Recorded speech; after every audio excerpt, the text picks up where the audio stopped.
பயணிகளின் கவனத்திற்கு. இந்தியாவிலேயே முதல் முறையாக தில்லி விமான நிலையம் தனது அனைத்து முனையங்களையும் இணைக்கும் விமான ரயில் சேவையை அறிமுகப்படுத்த திட்டமிட்டுள்ளது.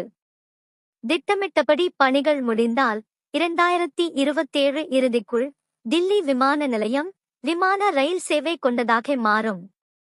இதனால் தில்லி சர்வதேச விமான நிலையத்தின் 3வது முனையம் மற்றும் 2வது முனையமும் மற்றொரு பக்கத்தில் உள்ள முதல் முனையத்துக்கும் பயணிகள் பயணிப்பது எளிதாக மாறிவிடும். தில்லி சர்வதேச விமான நிலையம் இது தொடர்பான பணிகளுக்கு டெண்டர் கோரியிருக்கிறது.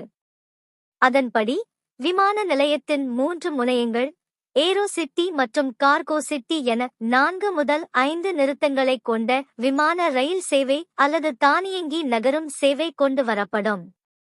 2027 ஆண்டுக்குள் ஒப்பந்தம் விடுக்கப்பட்டு பணிகள் நிறைவு செய்தால் விமான நிலையத்தின் 7.7 கிலோமீட்டர் ஒரு விமான ரயில் சேவை மூலம் இணைக்கப்பட்டுவிடும் என எதிர்பார்க்கப்படுகிறது.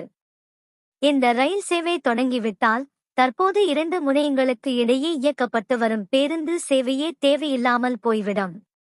இது குறித்து வெளியிடப்பட்ட டெண்டரில் விமான நிலையத்தின் அனைத்து முனையங்களிலிருந்தும் மக்கள் மிக விரைவாக வெளியேறவும் உள் நுழையவும் வசதியாக 7.7 கிலோமீட்டர் விமான நிலையத்தை ஏரோ சிட்டி மற்றும் கார்கோ சிட்டி வழியாக இணைக்கும் ரயில் சேவையை கொண்டு வர திட்டமிடப்பட்டுள்ளது.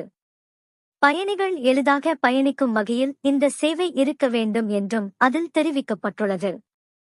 தில்லி விமான நிலையம் இந்தியாவின் மிக பரபரப்பான விமான நிலையமாகும். இங்கு ஒரு ஆண்டில் சுமார் 7 கோடி பயணிகள் வந்து செல்கிறார்கள். இது அடுத்த 8 ஆண்டுகளில் 13 கோடியாக அதிகரிக்கும் என்று எதிர்பார்க்கப்படுகிறது.